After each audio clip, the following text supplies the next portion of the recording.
We are live. Okay, let me see this. So I have to make sure it's up and running properly.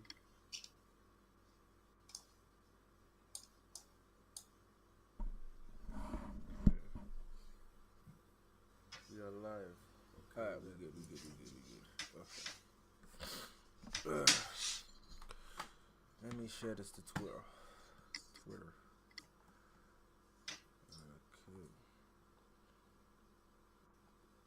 Then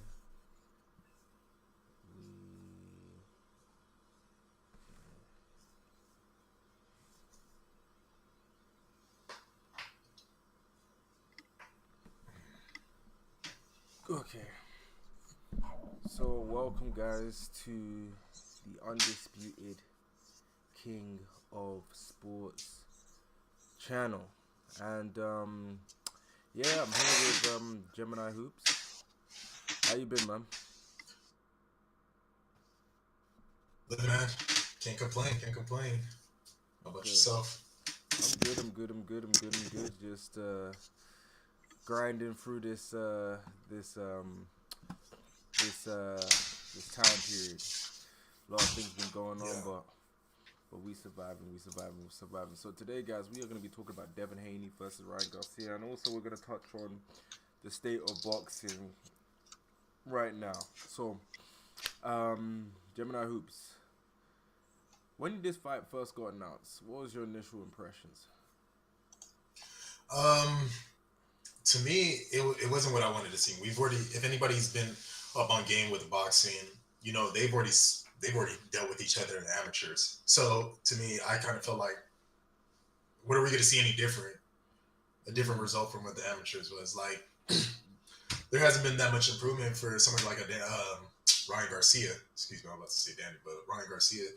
And the only person who's been trending upwards has been Devin Haney. So I was like, dude, it's easy money for Devin Haney, you know.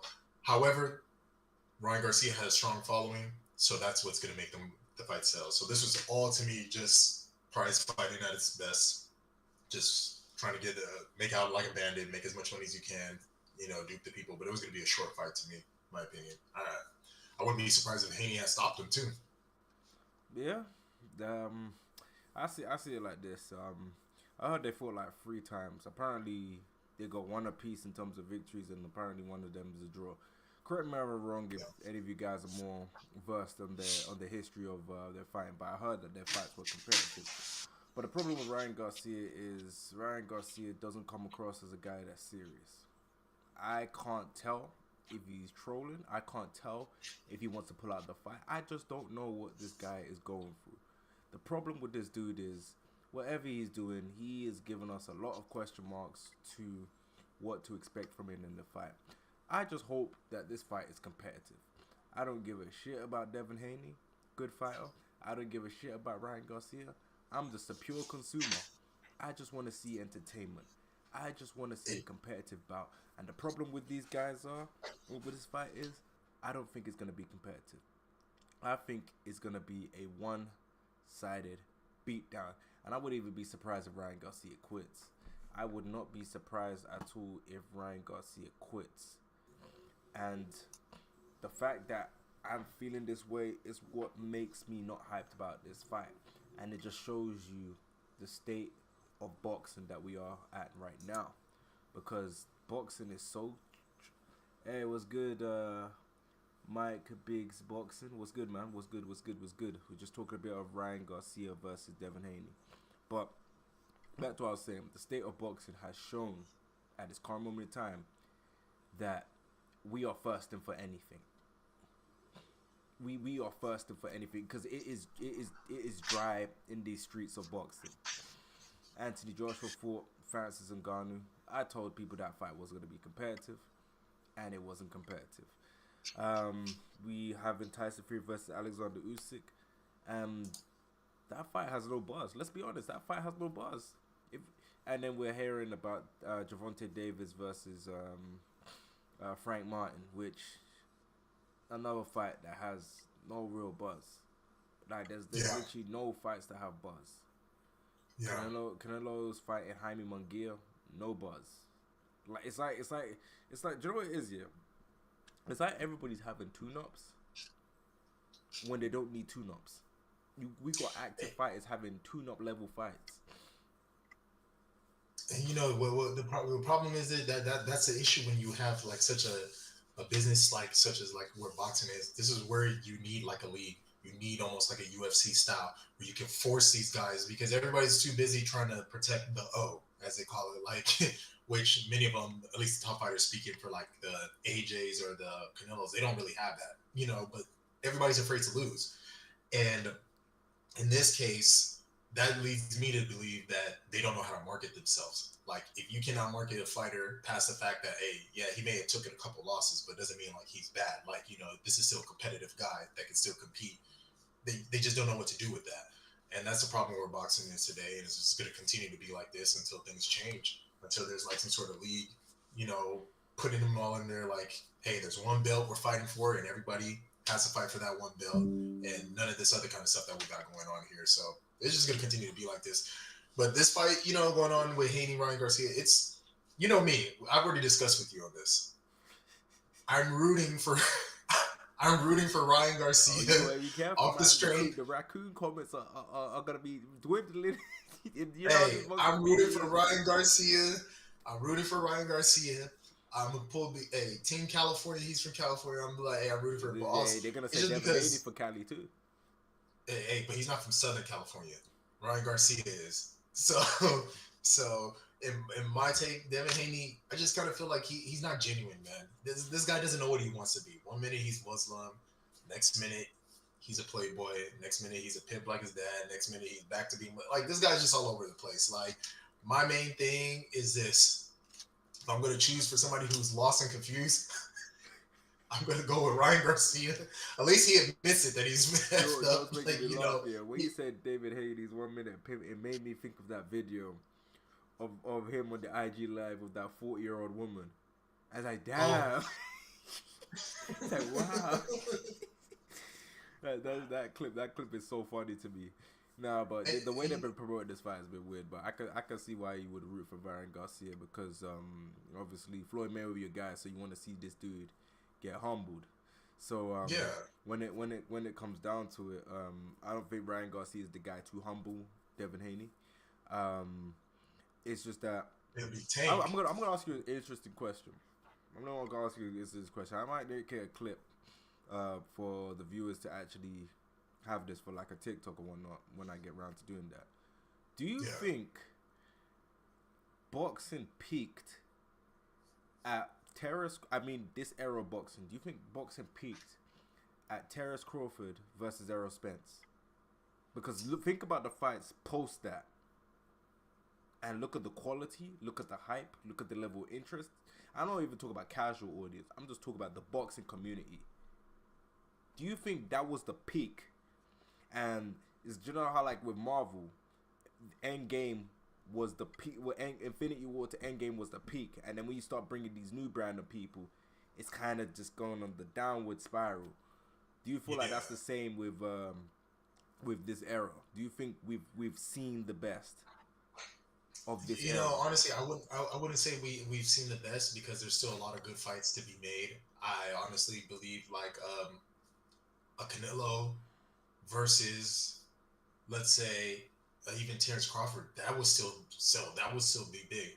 Now that may be a bit one-sided depending on who you ask and talk to. I don't see Canelo going to 160. Terrence Crawford he would be hungry to go up to 160, you know, make that happen. So to say like, have we seen the peak? No, but if the status quo stays the way it is, then yeah, Terrence Crawford, Errol Spence probably was like, you know, the peak of boxing in this era. To answer your question, if you hear where I'm coming from on that, because I mean, there's still a lot of good fights to be made. Like we can still see Tank versus Devin Haney. We could see Devin Haney versus Shakur. There's still like in this era, there's still like a lot of good fights that can be made. But again, everybody's afraid of what little marketing they have to market themselves. They don't want to go ahead and make that risk. But as the saying goes in life, fortune favors the bold, man. You got to take a risk if you want to make it. So, you know, to make it big. Floyd Mayweather took risk. A lot of people don't realize that. Oscar De La Hoya, even though he was an A side for a very long time, he took risks. There was a lot of fights Oscar didn't have to get into that he still went ahead and did those fights and made it happen. And yeah, he lost some of them, but still was a main guy. Like when he lost to Felix Trinidad, you know, Oscar still was an A side guy after that. It doesn't shake you, if you got a good promotion company behind you, and you're willing to take those type of fights, you're gonna be fine. But to tell that to these guys, I don't know. They just don't know. They just don't believe that in themselves. I see it like this. Yeah, this is how I see it. Then this is what these fighters need to understand. I know you guys are making good money. You guys are making a lot of money, but the reality is nobody knows you. Like nobody knows you. Like nobody knows you. You guys I gotta do what's best for business. What's best for business is for you to challenge yourself, compete. Boxing is the only sport out there where the best do not have to fight the best. In football, both footballs, American football, regular football, the best have to fight the best. Basketball, the best have to face the best. Everybody has to face each other. Boxing is the only sport where you can get away with doing that. You can tippy-toe around people. You can freaking do all of this mental gymnastics around people. And you can live off the fact that people believe you're the best without finding out. Nobody would have suspected Terrence Crawford to beat the brakes of Errol Spence until they got in the ring. Errol Spence, if he really wanted to, could just tippy-toe on the fact that I have a better welterweight resume, I'm bigger, and the way I decapitate and break people down, Terrence Crawford is too small. Terrence Crawford is too small. He could have lived off that narrative. And when you look at it, when it's all said and done, he chose to challenge himself eventually, and obviously it worked out horribly for him because he got his ass whooped. he got his ass whooped, but hey, he dared to be great, and that's the thing about this era of boxing. The difference between this era of boxing and the other eras is that this era is these guys are getting overpaid, and the reason why I say these guys are getting overpaid is because, okay, look how many matches or look how many fights that Mikey Garcia had after he lost. Not that many. He was pretty much 1 foot into retirement. The Charlos, 1 foot into retirement after fighting Canelo. It's like these guys. The difference between back in like the mid 2000s is these guys had a loss, in a couple of months' time they're back in there. These guys have a loss and they're 1 foot into retirement. Errol Spence is 1 foot into retirement, even though he did come into the ring and do that and do the whole thing about him moving up to 50. I say he was already entering retirement around the Sean Porter fight. Yep. He was already mentally in that phase of like, I'm looking to retire after this. Yep, because the money is too sweet. The difference between guys back then is they were struggling so much that they had to fight, and Don King made them fight consistently. These guys have the freedom to rest and come back. Tank barely ever fights. When was Tank's last fight? I can't even remember who his last fight was against. Was it Ryan Garcia? Was Ryan Garcia's last fight? Let me actually check. I think it was Ryan Garcia. I don't think that was his last fight. I think it was Ryan Garcia, low key. Let me check. Man, I would hope not, man. If it's Ryan Garcia, that's because I remember he went to jail. He went to jail, so yeah, actually you're right. Ryan Garcia was his last fight. And what year was that? That was 2023. And so he almost he's been out in the ring almost a year from now. And we have no confirmation on his next fight.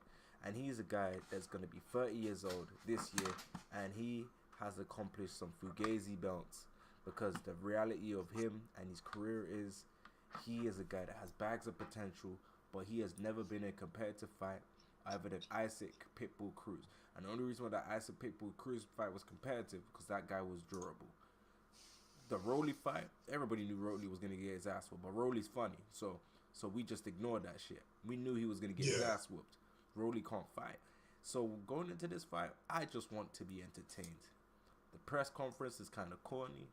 Devin Haney trying to act like some intimidating dude. I've never been intimidated by him.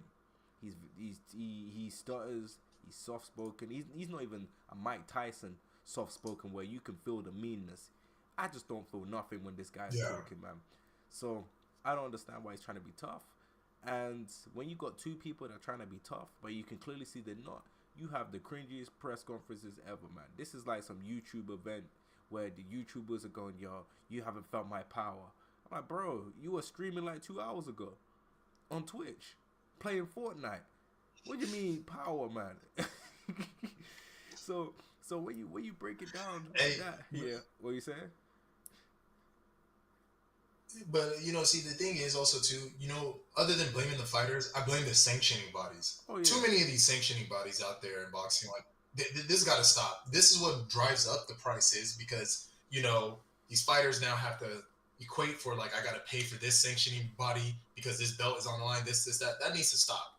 Like once you correct that and you get them all under consolidated all under one you know brand or one belt, fighting for one belt, then here we go. That's when things will actually normalize and people will know who's who and who's really trying to compete and who's just trying to, I don't know, just be there for show. yeah, I totally agree with that. Like my thing has always been this when it comes down to this boxing thing is at the end of the day, if you're getting paid big money, it's not your fault. You gotta be put in the best interest, get paid the most. This is a very Yeah. dangerous sport. This sport, at the end of the day, when you get your ass whooped and it's all said and done, no one's gonna be there for you. Where you're speaking in slurs and all that stuff, no one's gonna be there for you. Like I'm gonna be Hmm. honest, man. I ain't gonna be there for you. Like I'm just me. I ain't gonna be there for you. I'm literally just here watching you put on a performance for me, and then when you go home, I see that I see that you're struggling, and I'm just like, yeah, that's tough, man. That's a shame that you had to go through that. But deep down, after me saying that's a shame, that's about it, and that's just the reality of it because these boxers have to think for themselves, but at the same time, you can't say it's about legacy. At least Floyd Mayweather told you, I'm here for money. These guys say they're doing it for legacy, and then they're fighting tomato cans. Yeah. And the sanctioning bodies are in the best interest for themselves because they don't want the belts to be unified. Because when the belts get unified, their purse split and how much they get slashed. So they want to Yeah. they want to keep the belts separated for as long as possible because they want to make as much money because the sanctioning fees, all of that stuff, is what's gonna drive everyone into where they Yeah. are. And when people talk about the UFC, people need to understand that the UFC isn't the only mixed martial arts company. You got Bellator, you got all of these stuff. It's like being signed to WWE and claiming you're the best like sports entertainment wrestler out there, but there's still people in Yeah. AEW. There's still people on TNA. There's still people on all these other places. There's still people in Luchador. All of that stuff. So Yeah. boxing can't do that unless you're gonna have a PBC belt, a DAZN belt.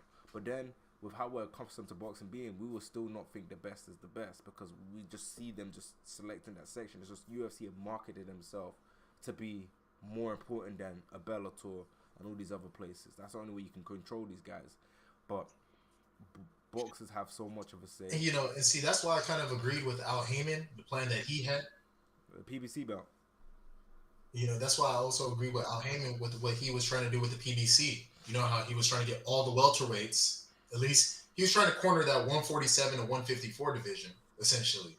And that would have actually solved all this. But somebody like a Terrence Crawford kind of messed that up because I said, dude, Terrence Crawford, you could have just came over to the PBC a long time ago. But They he's would have not. forced this fight with Errol Spence. You would have won. You would have cleared house there. But you know what these guys are trying to do? These guys And are it would have trying. been on this would have kind of saved boxing, but No, but you know what these guys are trying to do? These guys are trying to be free agents. So they want to be able to bounce, try and have quote unquote control of their destiny and be a quote unquote boss. And the reason why I go quote unquote boss, just because you're a promotional free agent, at the end of the day, you guys still answer to somebody. A lot of these guys answer to somebody. The free agent stuff is very loose from my understanding. But hey man, that's the state of boxing we're in. yeah. But let's talk about Ryan Garcia and and um, and Devin Haney. So how do you see this fight panning out? And how many rounds you got it going? And when is Devin Haney winning the bout? Because we know Devin Haney's gonna win, so we might as well just cut the chase, man. Because Man, no, man. I still have Ryan Garcia. I still have hope for Ryan Garcia, man. Okay. A little bit of hope, but a little bit of hope. Like, but honestly, if Devin Haney wants to show something special to us, he should look for the stoppage around round 8. I think he should be able to stop Ryan Garcia within round 8. And I'm being very, very I'm giving Ryan Garcia too much credit to the last 8 rounds. His mental state, the way I see him, the way I've seen him train, it's like he's not there. He's not even serious. Like most people say that fight is gonna end earlier, but because Devin Haney's not known to be a knockout artist to me, this is why I say round 8 is where he kind of like cleans house, gets him out of there. Ryan probably quits, and it's probably gonna be off of something like again like a body shot, you know, him going to the body. I don't really see him like, you know, putting the string together any like, you know, solid combination or any tempo shot that's gonna end up with a body shot, and then Ryan Garcia just quits right there and then because he's done it before. You'll do it again. That's just how people are. Mm-hmm. Okay, so I see this going like this, man. Devin Haney gonna try and feel him out, and then he's gonna be landing clean. Ryan Garcia is literally just gonna be just throwing left hands. I think he's gonna try and to hold his technique, and he's gonna throw left hands and he can get caught. Devin Haney probably gonna drop him around round 3. He's gonna keep on going, and then around round 6, 7, I see him either getting stopped with a body shot. Him just going, you know what, I can't be bothered.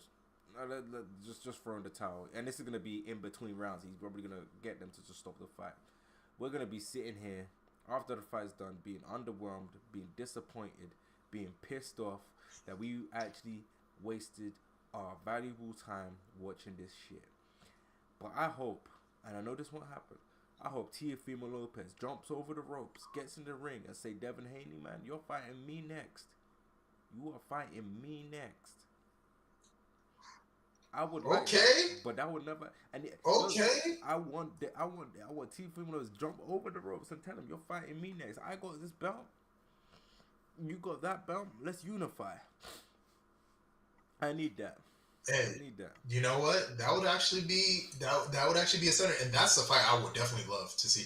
And I really have Teofimo Lopez beating the crap out of Devin Haney if they were to fight. I think Teofimo beats him. I think Devin Haney gonna get rocked a couple of times, but I feel like he's gonna be moving a lot, and Teofimo Lopez is gonna struggle that time. I can see that being a controversial decision. I can really see that being. Well, Teofimo winning, I think Teofimo stops him. I think it's gonna be a controversial. But then he stops him. I think it's gonna be a controversial decision. I feel like there's gonna be moments where Teofimo is dominating, and then the people are gonna be split. Some people the black people are gonna say Devin Haney. And when I mean the black people, I mean the black people that just support black fights are gonna say that, and then you're gonna have the people that don't like Devin Haney. You're gonna say, and then you're gonna have people that just watch it just to watch be kind of split in the middle, and some will even say a draw. I can see it going like that. I don't see Devin getting stopped or allowing himself to get stopped. Devin would quit before he allows himself to get stopped. He will freaking cheat before he allows himself to get stopped by Teofimo Lopez. And crazy thing is, if Devin in trouble, I don't think he's that thrown in the towel. I don't think he's that thrown in the towel. I don't think he's that go throw in the towel. Then his dad is crazy. His dad will really want to see him. I don't know. Then his dad is crazy. I can't see a father sitting there just wanting to watch his son get his ass beat like that. That's nuts. Did you see what he said about Adrian Broner? He said he was 18. He was getting his ass whipped. He's like, nah, man, he was fine. He was fine. Remember, he said that. He said that when AB was sitting with that junk. Don't you remember? Did you see the clip? Cause you remember when he pulled up on AB on that IG on that live. That's. He said he was fine. Cause remember what's his name? Oh, okay, Tank was getting the better of him. Yeah. But AB jumped in to stop it. Yeah. And then his dad said, "Nah, man, why'd you jump in the ring? Why you getting in my business?" Yeah. Yeah. No. So he ain't stopping. He ain't stopping that fight because his belief in his son is too strong to the point where he won't even see that he's putting him in danger. That's the way I see it. I don't think he's gonna stop that fight. I don't think he's gonna throw the towel too. Because Devin Haney at heart, I think Devin Haney. That means he's believing in his own Kool-Aid, man. That's yes, man. He's the one who's saying his son's one of the greatest fighters of all time. He's the face of boxing. He been saying that. He's the one. He want to talk the most. Like, I mean, yeah, what'd you say? Would you say it's more talented than 147 minus Crawford?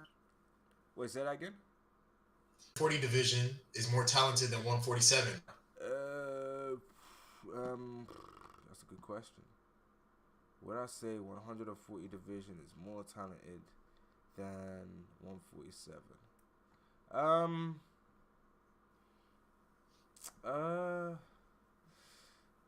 Yes, I guess. It's tricky because I don't know who's in 147. I just know Boots Ennis is there, and that's it. I don't like the 147. They were all the same age, and they all exited that division all at the same time. That division just got weak overnight. Yeah. And you know what so happened? It happened right after Errol Spence and Terrence Crawford fight. It's like that. It just got weak overnight. And then you got a bunch of people that are on the verge of retirement. Keith Thurman, Danny Garcia, Terrence Crawford's getting close to retirement pretty much. He won for outdoor. He already talked about retirement. Errol Spence close to retirement. Sean Porter's already retired. All of these guys, I bet. Ugas is going to retire soon. All of these guys are done. True. All of these guys are done. Yeah. All of these guys are done. There's nothing left. And a good fight that we can look forward to though is what's his name? Lomachenko versus Kambosos. That might be a solid fight. Solid little fight. And then the winner to take on who? You see the problem with that division, man. You see, because you know the problem with boxing nowadays. All fights lead to nothing. In every division, all fights lead to nothing. But you know, and I think that goes down to like these so-called promoters. I feel like promoters are so lazy. Like they don't even do their job in promoting. They're just looking like, they just collect a check and that's it. Like you guys do not do a good job in like creating like at least a storyline or at least a stable of fighters, developing like, all right, I got something for this guy after this fight, and like they're not projecting out for the next 5, if not even 10 fights out. That's why I'm sitting here. Was Don King really that bad? No, he wasn't. He wasn't. Because Nate Campbell said Don King did him great. He said he never had a single issue with Don King ever. He said Don King got him paid well. So I'm sitting here. Was Don King really that bad? It wasn't. You know because what it is? He gave me as a consumer what I wanted.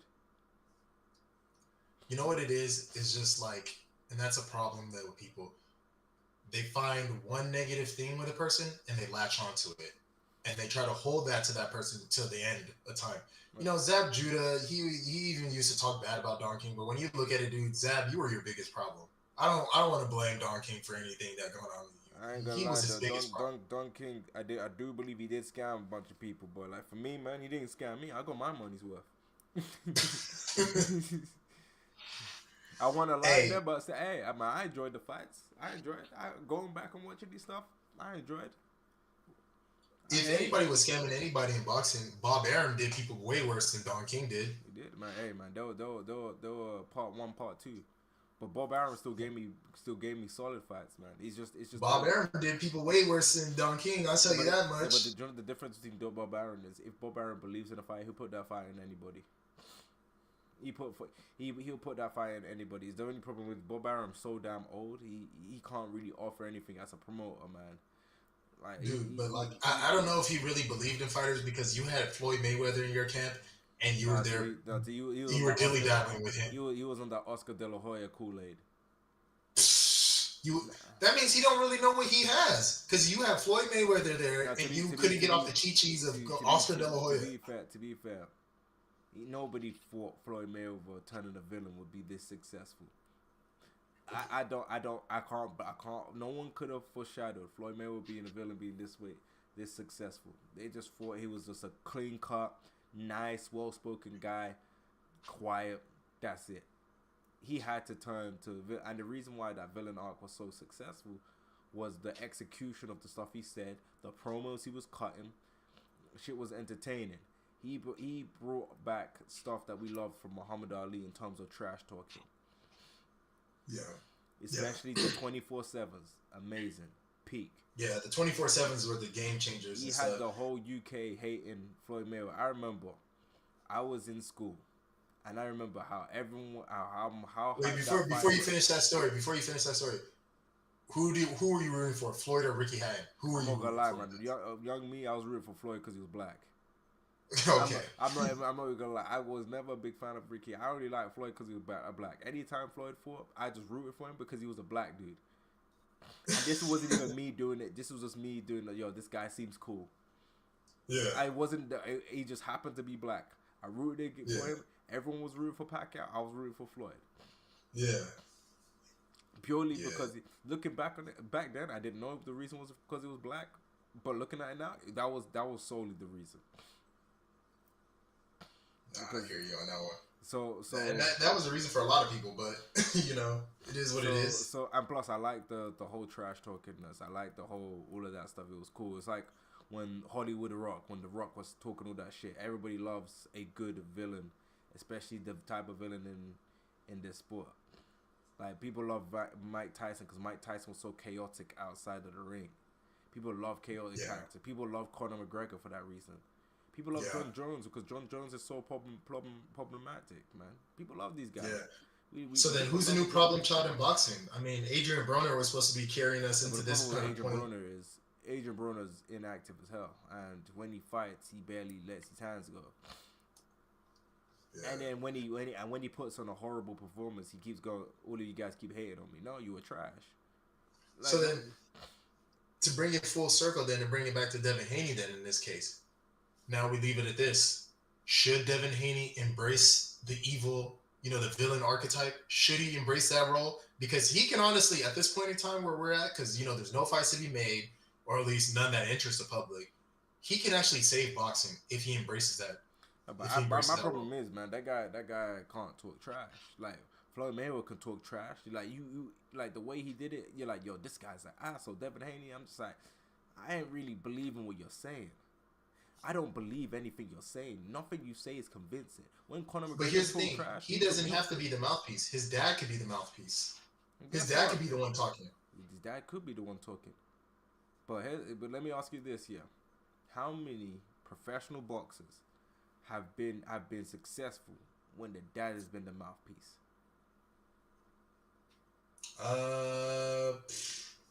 Let me think about this. You got Angel Garcia, and guess what? Danny Garcia wasn't really that popular in the grand scheme of things. In the UK, the only reason why we know him is because he knocked out Amir Khan.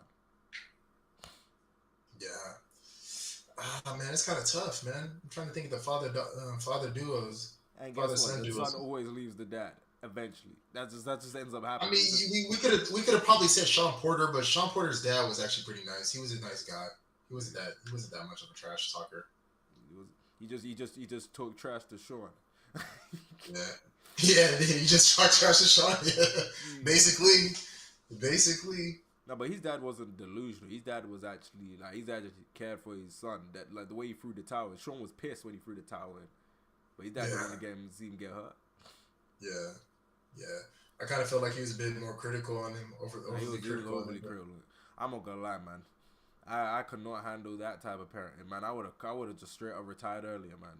The way he was like, you should not listen to Sean. You should listen to me. Like, he had that main character syndrome. Like, he had the whole Pep Guardiola like thing about him with the way he was like bare in Sean's face. Yeah. And it's interesting because Devin Haney, like I said, he has a real chance of really taking over. Especially he's in a hot division right now. 147 is empty as far as I'm concerned. There's one way where Devin Haney's dad could be the mouthpiece, but Devin Haney's gonna have to do something that he ain't really costing. He's gonna have to get knockouts. Because normally, like, we can even use WWE. Normally, when someone's the mouthpiece, I can even use Dragon Ball Z. Normally, when someone's the mouthpiece, the person they're being the mouthpiece for is a brute, strong dude. I see what you mean. Like with like Brock Lesnar and Paul Heyman. Yep. Bully dudes. Don King with Mike Tyson. Bullish type bully dudes. you gotta have that bully type persona. If you're a slick guy, all that stuff, slick people, they're meant to talk for themselves. They're not meant to have, like, Ali talked for himself. Yeah. Floyd Mayweather talked for himself. Roy Jones caught one of my favorite promos of all time. When he's doing a promo, he sees Antonio Tarver in the crowd. He's like, I might fight Antonio Tarver next. He's like, he's an awfully big light heavyweight. I don't give a damn. He's a big light heavyweight. I don't care. He did some WWE's promo. Yeah. He's like, yeah, I knocked him out because I got a party to go to, man. Like, Roy Jones was that dude in terms of, like, Devin Haney don't have that type of charisma, and that's the problem. Like, in order for you to be that villain type of dude, you gotta have some sort of charisma, be good with your words, be able to speak well. Devin Haney kind of. Hey, but I thought his dad was a pimp. His dad's a pimp. His dad should have gave him that gift of gab. He should have been able to have that if his dad's a pimp. Hey, man. So I hope Bill Haney sees this as, like, you know, hey, if you a pimp, you need to give your son a gift of gab. Like, you know, that's something that, you know, you got to lend on to your son. Like, if, you know, you want to take this to the next level. If this is really the Haney takeover, the Haney era. Yep. You know? You either put on more entertaining fights or make the people care. And not only that, if the trash talk is that difficult, get a bad dance partner. I'm not gonna lie, Ryan Garcia as a dance partner, you're just gonna get cringy press conferences. People like it feel like very YouTuber-esque. Like, the state of boxing has allowed YouTube boxing to step in and do numbers. Yeah. Do you know what the most anticipated fight this year is? Mike Tyson versus Jake Paul. Mike Tyson versus Jake Paul, yeah. Yeah. And that's where we're at in boxing. 58-year-old Mike Tyson, almost 60. Like, bro, he old enough to be Jake Paul's dad. Dude, I mean, it's... But then again, like, you know, boxing, it is a sport that, like, not that many people choose to get into unless, you know, you were hurting for money. You know? Mm-hmm. But now you got YouTubers doing it because that's how they want to sell their beef. Yeah. Because back in the day, it used to be diss tracks. And from diss tracks to, I want to fight you. Yeah. And then they realize that if you do that and you're popular, there's a lot more money on the table than making your simple YouTube videos.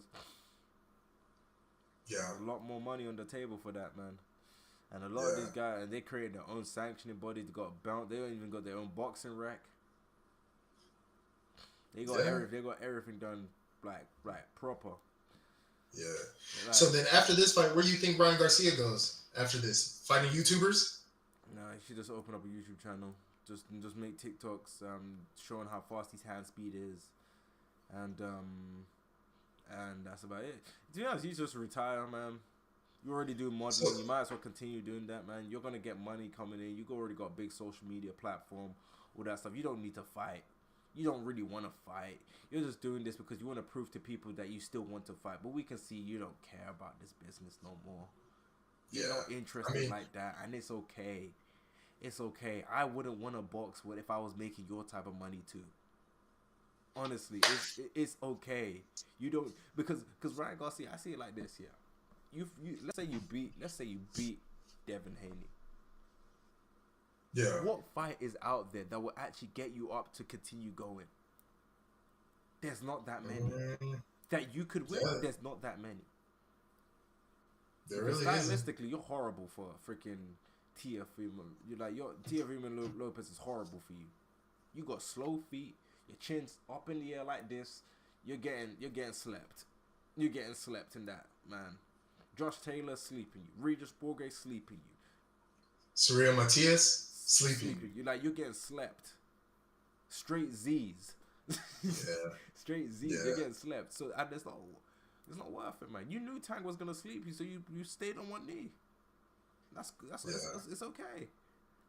Because I'm not here to say a fighter should continue fighting, because at the end of the day, you gotta be built a certain type of way to still want to keep fighting when you've already made your money and you know you can't continue.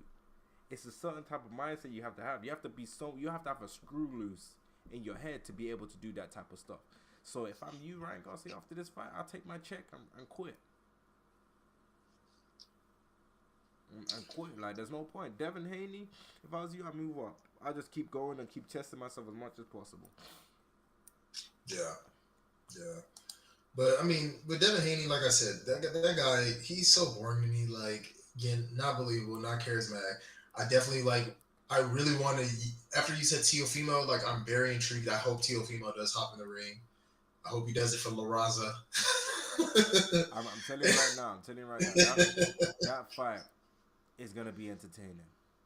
Oh, super. That fight's Devin gonna be Haney. entertaining. I think And you Devin want to know might. what's I even think Devin better? might The win. two seeing the two dads at the press conference go Oh at each other. lord, oh lord, and then they're gonna call Teofimo racist. I'm ready for this, man. I'm ready. Yes. His dad's gonna say your hair is nappy, and then they're gonna say he's racist, man. I'm not gonna lie. I'm from like being from the UK. Someone getting their hair called nappy. That being called labeled racist is so strange to me. Me, when I hear someone get called nappy hair, it just tells me you need to get a comb or a brush. Brush your damn hair. That's what it tells me. Brush your damn hair. Like, Dude, it's like that's how I see it. But hey, that's what they're gonna say. They're gonna use the racism card. They're gonna drive it off race. They're gonna make it feel like Teofimo Lopez hates black people. hey, but hasn't that Boom boom? He's gonna get the whole community on that shit, and it's gonna be like that. And that's how I see this going, man. But overall, man, overall, that's the fight. That's the biggest fight in boxing outside Canelo versus Terence Crawford. And Canelo versus Terence Crawford has massive question marks because. hey, but the race issue, like what you said, hasn't that been the formula for boxing for years? Yeah, Put a black guy versus a Latino guy, Yep, had them go at it. That's been the formula. that's been the formula. Man, I still want to see Charlo versus Caleb Plant, man. Caleb Plant Nah, slapped Charlo, you. he's not in this. Caleb Plant slapped you. You grab these. Don't you ever touch my beard, boy? But he's not in the right sense of church. I don't want to see that. Jamal Charlo is not in the right sense. The He's guy not in the right slapped sense. you, man, right in front of everybody, man. Jared Hurd slaps you. Jared Hurd's a YouTuber now. No, I'm upset, man. I wish Jared Hurd still wasn't washed. Oh my lord, that guy gave me fights. He Dude, had that no guy wasn't defense. good. He would get caught. He wasn't good. He wasn't good. Well, he would get caught every fight. He'd be like this, coming in like the time that do. And get sent. You get, like his Yes, head when he sir. had the freaking curly hair, his head would be going all over the place, man, because of the way he get. Jared Hurd's defense was so bad, I can face the other way, not looking at him. I still climb clean on his jaw. His defense was so bad. He had that Lara fight was peak. Was peak. Hey, Jared but Hurd. you know he was in the wrong division to have no defense. 154. No, I bro, think that it is was the right dangerous, division because he was bigger than everybody else. That's why he was able to do that bullshit. dude. But that is a dangerous division. No, but you gotta keep in mind he was like 6'2", walk around at like 200 pounds at like 54. Mm. He was big. People called him a weight bully because he would just go like this, boom, boom, boom, and then bully his way past people. He didn't even have power. He just big man to everybody. Dude, but that's a skill in That itself. Lara You can fight, drop down. he was twice the size of Lara. He was 6'2", Lara was like 5'8". Hey, but that's some incredible skill to go from 6'2", 200 something pounds to drop down to 150. That's why he stayed in that division long. Notice how he never moved. He moved up to 160. Got his ass whooped. Yeah, ran right back away. Because that's what happened, man. Dude has no real. You don't have these defenses to hit, taking shots, man. And so it was always gonna get to a time where he's gonna fight somebody that he can't withstand their shots. So his shelf life accelerated. And then when he tried to do the shoulder roll, worst ever shoulder roll. I do what I hate about the shoulder roll. This is my biggest issue with the shoulder roll. If you are not masterful at the shoulder roll, don't use it because the shoulder roll, if you can't use it properly, you're getting hit. You're getting hit with straights. Yeah. You're getting hit with straights. Because the thing about the shoulder roll is the distance that you got to control. You got to control the distance. When you lean your head back, you got to be away from the person that's throwing. So in that regard, then it'd be better for somebody with longer arms to implement that fighting style than somebody with shorter arms. I would say longer arm. Yeah, Floyd had longer arms than everybody he fought against. So when he did it, Yeah. Floyd was very good with his upper body movement. not even just head movement. Floyd knew how to like You know how to crouch down? Yeah, crouch down. Floyd would use the ropes, so because you know the ropes like you can lean back on it, it's like a spring. He would use the ropes, lean back on it, so that they would miss, so they just like whisk past him. And then when they would throw, he got that, and then when they throw another one, he would duck underneath, and then come on the top, and then hit them with like a counter. And then their head would go like back like that. He did that a lot of time with Canelo, or where he would go lean back, and then come over the top with his own shot, clean counter. And the best thing about Floyd when it came down to that was when he hit you, he punished you. When you're a counter puncher, it's very important for you to have power to make your person not want to continue throwing at you. You want to keep that person honest. You don't want that person to be going, okay. You heard what Terrence Crawford said in an interview when he said, Errol Spence hit me with the first shot. And I said, is this it? If a fighter says that's it to your shot, it's raps. Because they have nothing to fear from you. Power they're just going to walk through you. Power in boxing is like height in basketball. The more you have of it, the better it is for you. The more you have of it, the better it is for you. Like people say power isn't everything. Yeah, power is everything. Because power gives you a base outline of if you can have good fundamentals and skills, people are not going to want to mess with you, especially if you know how to counter and make them pay.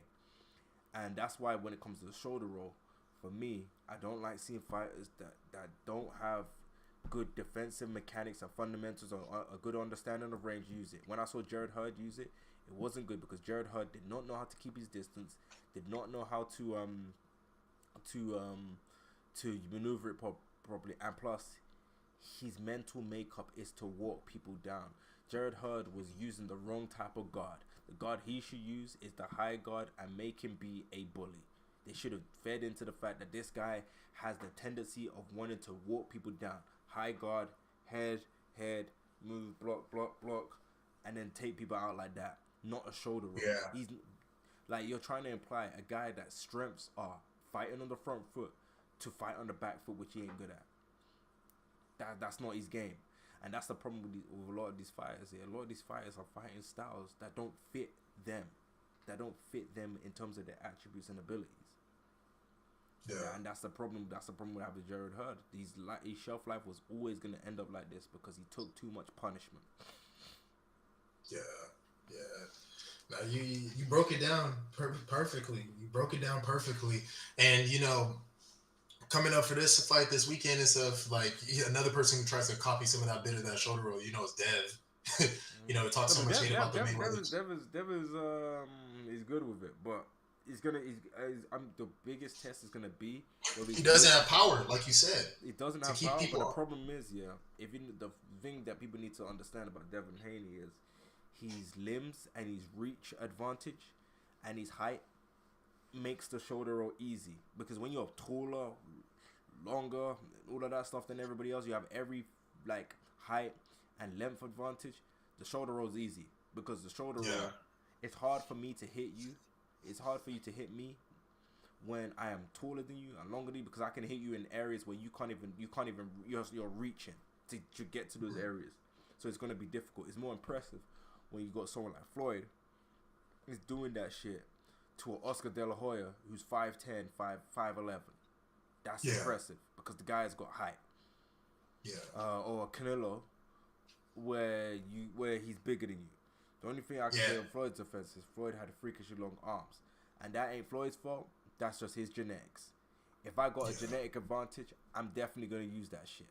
It's not my problem. It's not my problem that I'm more genetically favored for this style. And not just the long arms, his conditioning was top tier. Oh, yeah. Top tier.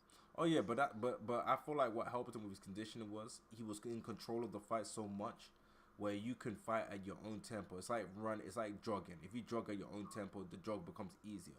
But if someone puts you in an uncontrollable tempo, you can't slow things down and all that stuff. It makes it a lot difficult. A lot of fighters. But he's been tested. He's been tested. Think about with the Shane Mosley fight.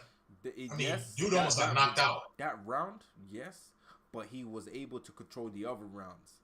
And when you're able to control the other rounds, and another thing that that people overlook is you can rest, you can recover and rest through defense.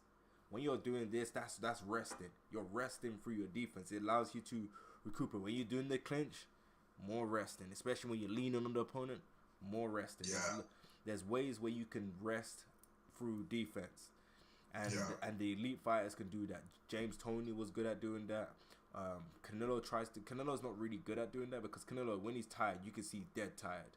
Like, I'm not gonna lie, man. It's kind of his skin complexion, man. Because with some white people, when they're tired, their face be looking red as hell. So he kind of unlucky. He can't have that poker face of not looking tired, because I can see him looking like the background of this stream when it comes to that stuff. So it really depends on you being able to control the tempo, and that's why if you look at Devin Haney fights, they're very slow paced. They're very jab, boom, boom, boom, boom, boom, boom, kind of a cruise to a victory. That's what happened to Billy Joe Saunders when he fought David Lemieux. Yeah. Control pace, repetition, dude swings, eye dodge, counter, 12 rounds, easy win. But when you put him in a position where he's fighting against someone that doesn't allow him to control the pace as easy, that's when you start to see the deficiencies and fundamentals just slip away. So it really just depends on your style. Like, a lot of these fighters, man, they need to be fighting styles that benefit them, rather than styles that are popular because of what everybody else is doing. Devin Haney don't have power. Okay, now put yourself in a position to utilize what you do have. You got athleticism, you got a long reach, you got good defense. So you try and build upon that. Would that come to bite you in the ass? Maybe. But until then, you gotta do what works for you. So that's my thing with that, man. Ryan Garcia, I don't know what the hell he's trying to do. I ain't gonna lie to you. All I just see him. Do you know what it is? Do you know who he reminds me of? Amir Khan. Amir Khan was more talented than Ryan. Amir Khan was more talented, but I'm talking about Amir Khan because all these him and Amir Khan have the same problem. All they care about is hand speed. Amir Khan's biggest issue was his defense was his legs. So once his legs go, and he had a shitty chin, he overexposed himself a lot of the time. He was too emotional. That's why he lost to Danny Garcia, because he let Angel Garcia get in his head, and he has the inability to stick. He's not capable of sticking to a game plan, and because he's not capable of sticking to a game plan, he'll always end up in situations to be knocked out. Yeah, but do you think that was more so an issue with Virgil Hunter? Like Virgil Hunter just couldn't. That was him, because he had those issues in the amateurs. He had those issues, and plus he's a UK fighter. UK fighters suck at defense. You can't tell me really a UK fighter with defense. UK fighters are just known for being tough. Tyson Fury is an anomaly, and that's because Tyson Fury is Lennox Lewis had pretty solid defense. I mean, after when he came to America, though. Yeah, but Lennox Lewis had a lot of fundamentals. Just for Lennox Lewis to get cocky and then he get caught. Yeah. But that's what it is with the heavyweight division. You can be less skilled, but if you talk about the lower weight classes, like there's literal documentaries of them saying Ricky Hatton knows his weakness is defense. Like he knew his weakness was defense. That's why he got stopped by Pacquiao and Floyd. Even though them two guys retired him basically. Yeah, because I mean, when you're getting beat so bad, you're running into the head post of the corner, like it's done, it's wraps. Like that embarrassment. And when they retired him as in like they made him go for mental health issues, because those losses he took them hard, because he was the face of like UK boxing at one point. Yeah. And then he was meant to be the guy to stop Floyd, and he lost. And then he had another big fight that sold out, which was Pacquiao, and then he got flattened in like 2-3 rounds, even worse. So that drug he said that shit made him depressed. So the UK fan base, did they go hard on him? Did they overnight just give him up? When you win in the UK, you're the greatest thing in the world. When you lose, you're a bum. That's life, man. Nah, man. Ruiz everyone was cooking AJ when he lost to Ruiz. Why do you think AJ did those outburst interviews? saying I'm sick. When he did that interview, he threw the belts away because we cook him, and he gets cooked by Americans too. Yeah. Damn, I didn't know. I thought the UK protected AJ. I thought they loved him, and then No, like we they're all like, when he's winning, we love him now again. That's how it is. When you're winning, you're great. When you lose, nah, you're a fraud. They said he lost to the kid that looked like the kid from Up. That's what they were saying to him. So I was just like, yo, it is what it is. But, and it's the way he lost. Like, he was getting his ass whooped in that first fight. That was an amazing fight, though. Hey, UK fans, you guys are brutal, man. You are brutal, man. Especially with football, we're brutal with all of these stuff, man. England, brutal. Devin Haney should be happy that he's out here in America. I'm not gonna lie. Devin Haney would be like a fight that no one really like go out their way to watch. To be honest, I ain't gonna lie to you. You think he'd be more popular than what's his name, Cool Hand Luke Campbell? No, I don't really care about Luke Campbell. I'm gonna be dead honest with you. Devin Haney, if he was in the UK people, we love like brawlers and knockout artists. If you're not one of those two, we're not watching. I'm gonna be dead honest. If you're not one of those two, we are not watching at all. I only brought up Luke Campbell because, you know, that's who Ryan Garcia stopped. I was like, dude, you got to be really bad to get stopped by Ryan Garcia. Like, really, really bad. Luke Campbell was never that good. And plus, Ryan Garcia has good intangibles. He shows his boxing fundamentals are not what it should be for a guy that's meant to be fighting at world level. But boxing is not as deep as it used to be because no one wants to get into boxing. Yeah. And no, that's the problem. The problem with boxing is there's not a lot. There's good fights, but everyone there's like good fights between guys that are like scattered in different divisions. You go up here to fight this dude. You go down here to fight this dude. Too many of that. Yeah. We're in an era where what did the belts mean? Rolly was a champion and he's trash. Think about that. That's crazy. He lost that fight. He lost that fight that he won the belt against that guy that looked like he was like 80 years old. Yeah. He lost that fight. Dude, that was like the biggest robbery. Rolly had like, I don't even know why, like they stopped that fight. That guy was not hurt. Threw one punch and like, nah, it's over. No, I don't get it, man. I don't get it. Who was the ref? Tony Weeks? Was it Tony Weeks? Yeah, the referee in that fight? They had the fix in that one. Yes. Yeah, they had the fix in that one, man.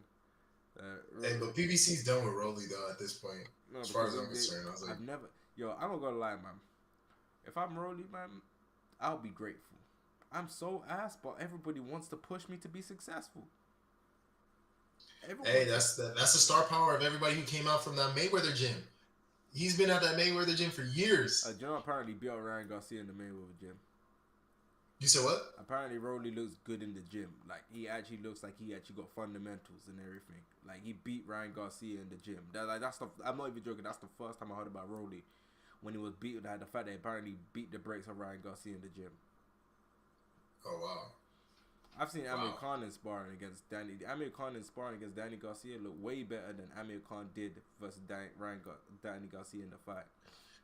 Hey, but speak on it though, as we got as we wrap this up, like what makes? I mean, obviously there's a lot of other stuff, but to you, what are the main things that make sparring so much different compared to the main fight? Like, obviously there's headgear, those type of things, but you know, in terms of the skill set, why does somebody look night and day? From their skills. Let me give you a good analogy here. The good analogy is this. Yeah, number one, pressure. Reason why I say pressure is a lot of people feel comfortable where there's not many people around. So like you got them scrimmage ballers. They will ball out in scrimmages and like casual games, but when it comes down to the big game, all their fundamentals and skills just non-existent. Like there's a lot of dudes like that. Like I played with guys on like in football where they look like freaking baby Neymar in training. In games, they try and do them same nutmegs, try and do the same freaking all that shit. That shit looks terrible. Doesn't work. It's just the mentality that people have. A lot of people have the relaxing mentality of, okay, I'm just looking here to learn. Oh, this is just training. This ain't that deep. And then you got other people that when it comes to game, they just flip a switch. They just go into that I'm locked in mode. Like, Yeah. I'm not even talking to nobody. I'm just focused on the job at hand, and that's the problem that we see with a lot of people. People can't translate their skill and put it into when it matters. Being able to learn this is one thing. Is another thing. Being able to bring it onto the actual thing and actually try it. That's why you got in boxing. They put you against lesser opponents, easier opponents, because they want you to try the stuff you learn in the gym in the fight.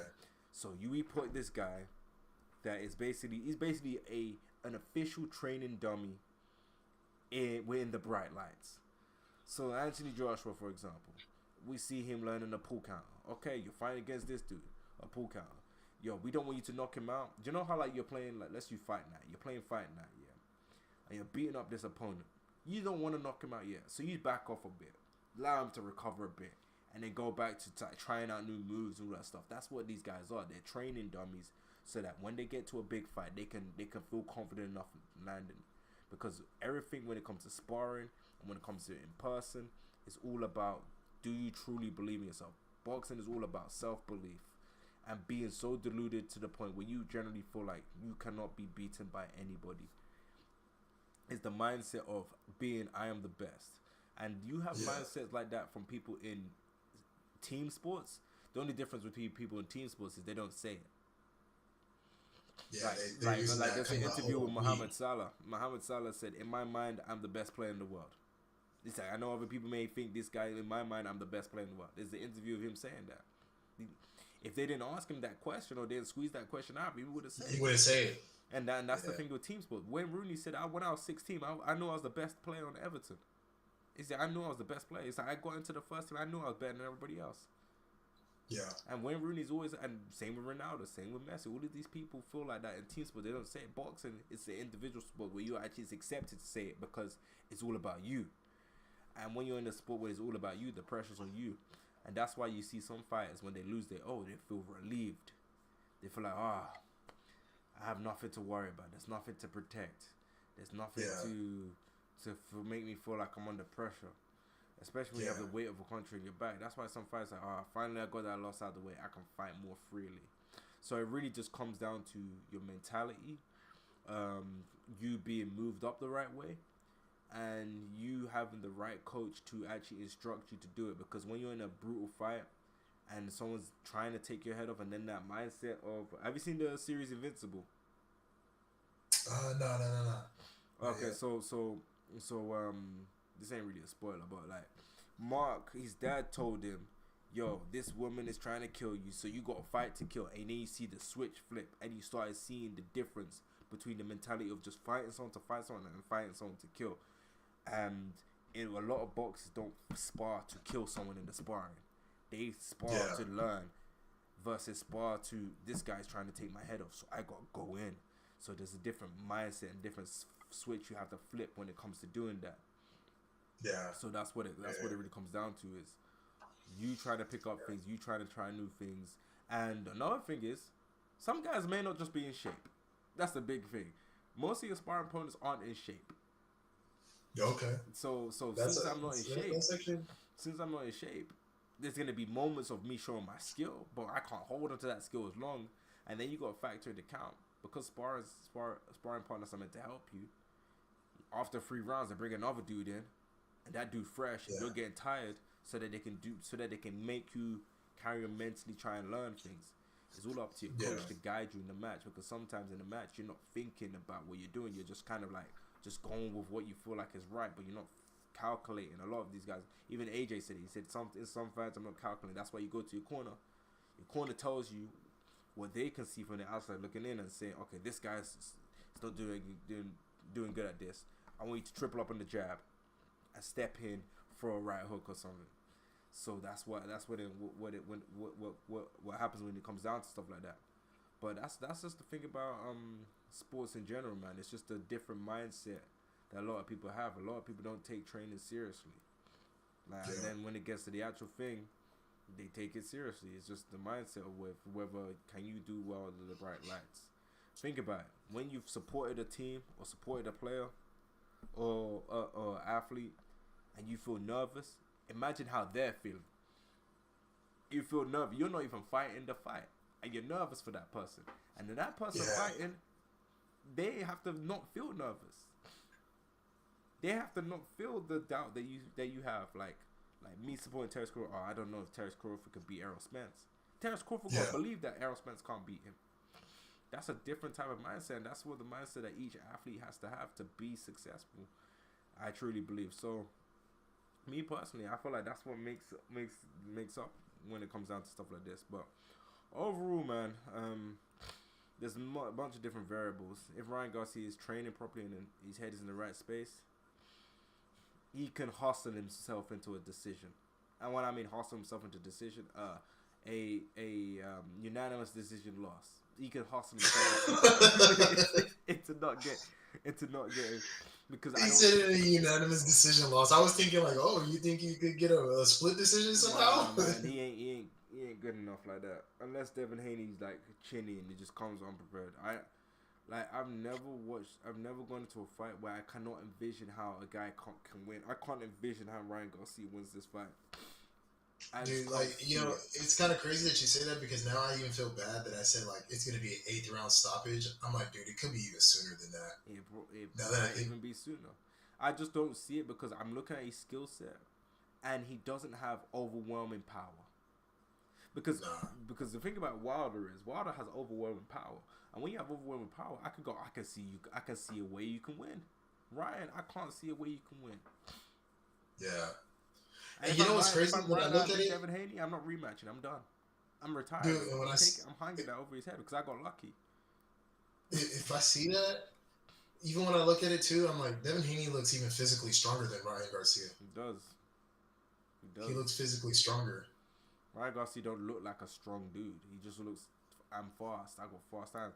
And his speed is kind of misleading because it's just hand speed.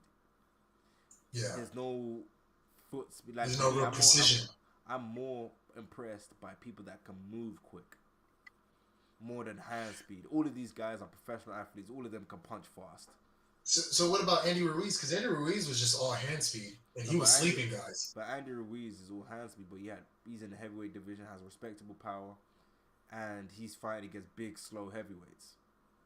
These dudes, like this era of heavyweight division, or / the last era, because we're kind of entering into a new era, it's the slowest era of heavyweights I've ever seen in my life.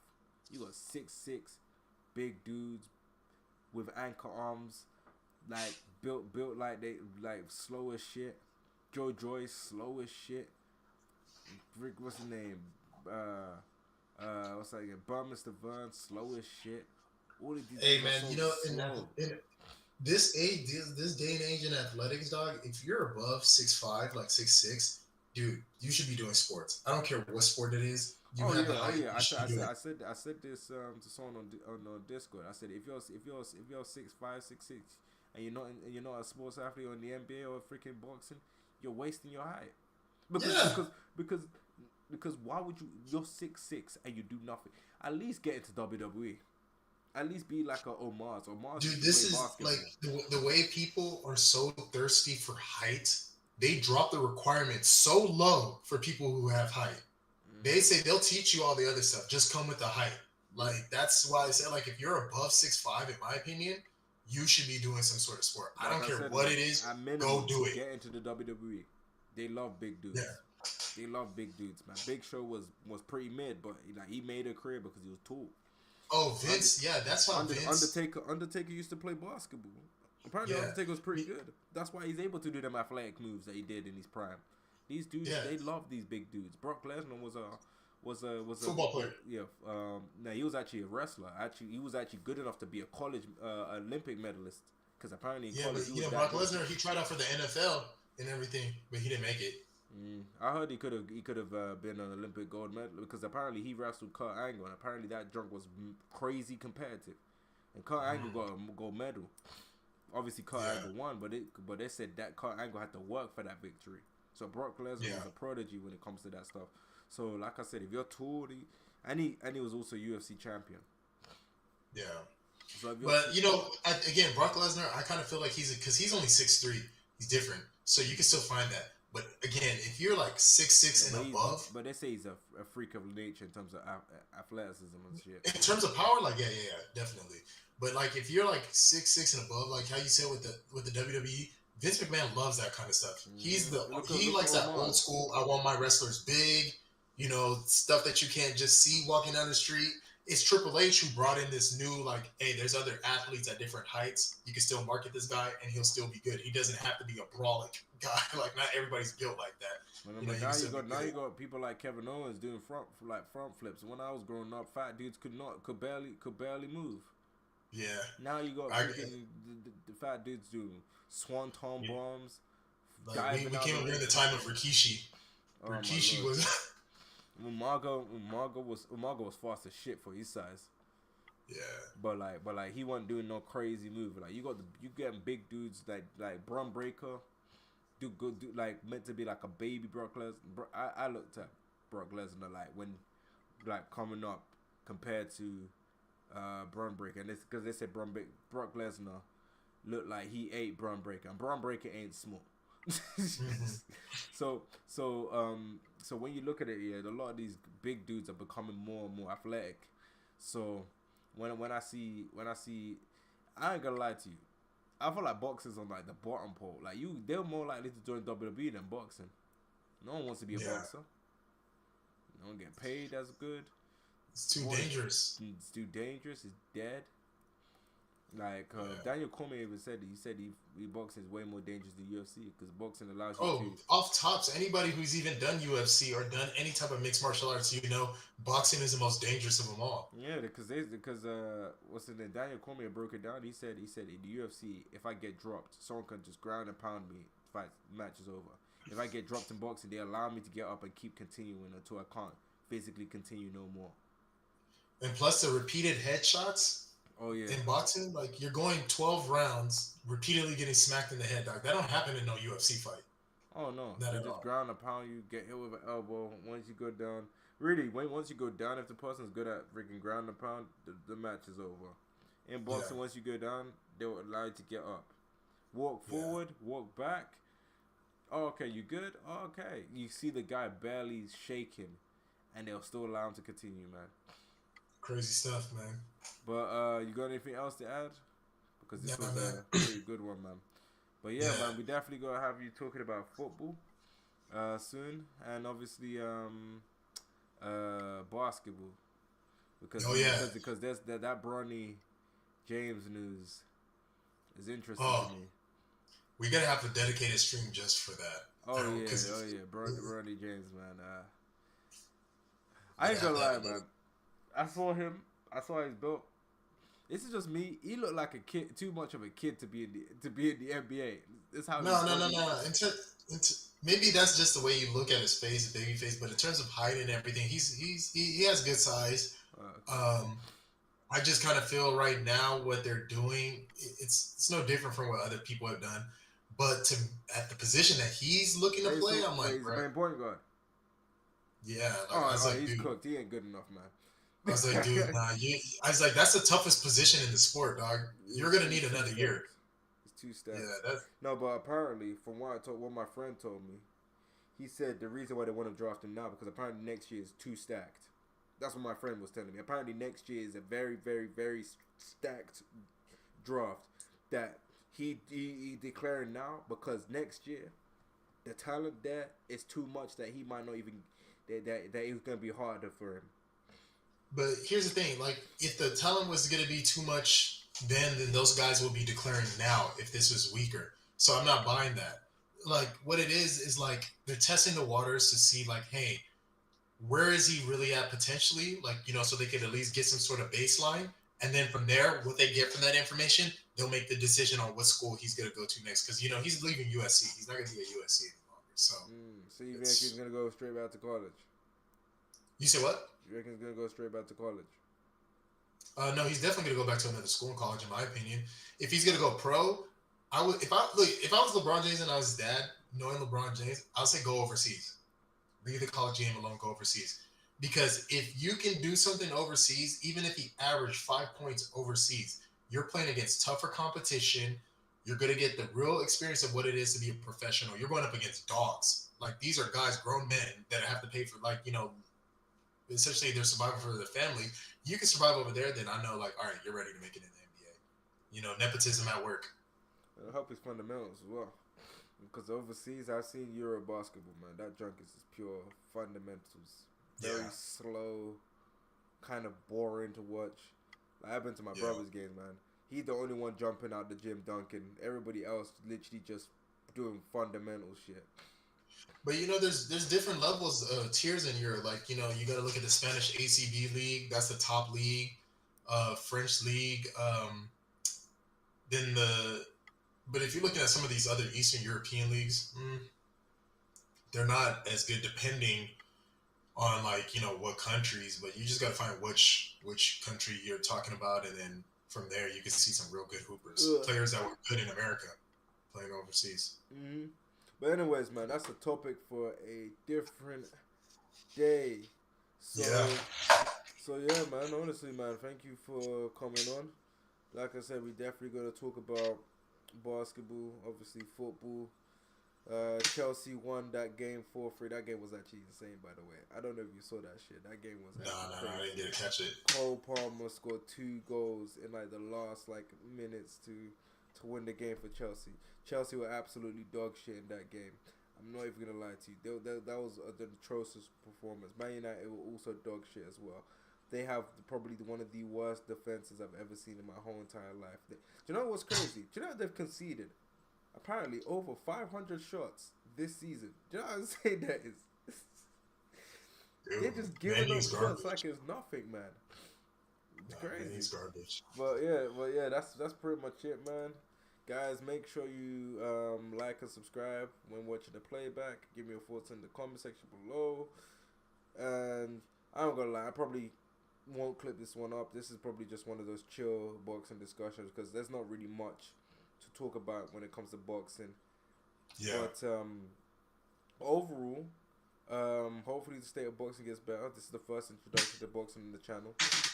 But compared to other sports, this might not be the biggest ones to talk about because boxing's kind of dead. It's dead. They're not giving us anything. They just dead. I can count on one hand how many fights are coming up. But yeah, I'll catch you guys later. All right, man.